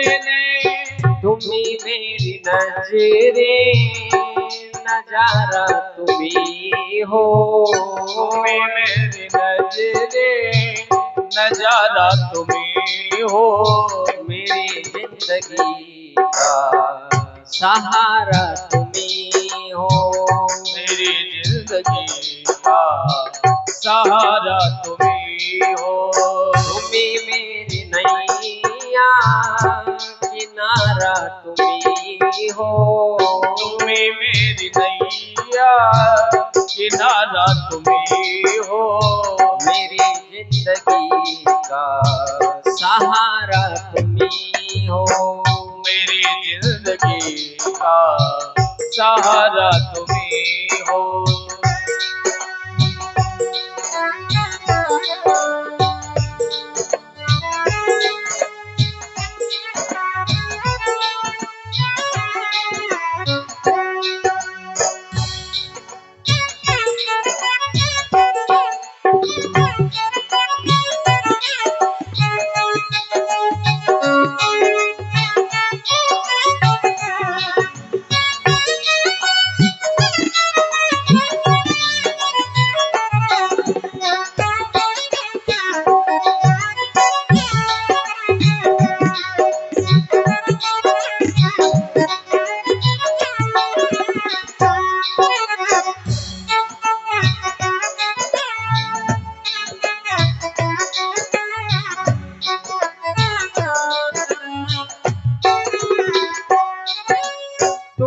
सूर्य बनकर चमकते हो प्यारे, तुम सूर्य बन करके चमकते हो प्यारे, तुम बिजली बन के कड़कते हो प्यारे, तुम बिजली बन के चमकते हो प्यारे, तुम बिजली बन के कड़कते हो प्यारे, तुम बिजली बन के कड़कते हो प्यारे, तुम चांद तारे सितारा तुम्ही हो, तुम्हें चांद तारे सितारा तुम्ही हो, मेरी जिंदगी का सहारा तुम्ही हो, मेरी जिंदगी का सहारा तुम्ही हो।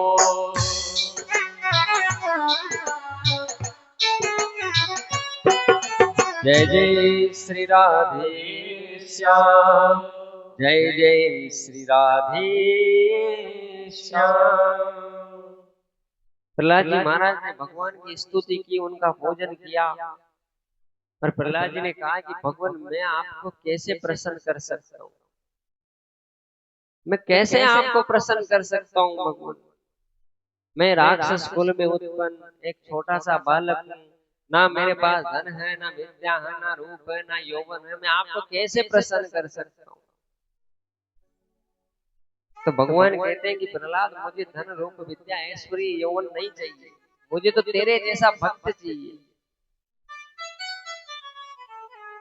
और भागवत में कहा गया है कि भगवान सिर्फ भक्ति से और अनुराग से प्रसन्न होते हैं।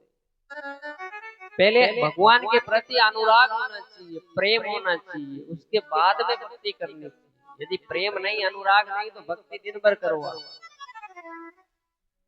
और भागवत जी में कहा गया है कि व्याकृष्या चरणम ध्रुवस्य च वयो विद्या गजेन्द्रस्य च का जातिर्विदुरस्य यावत्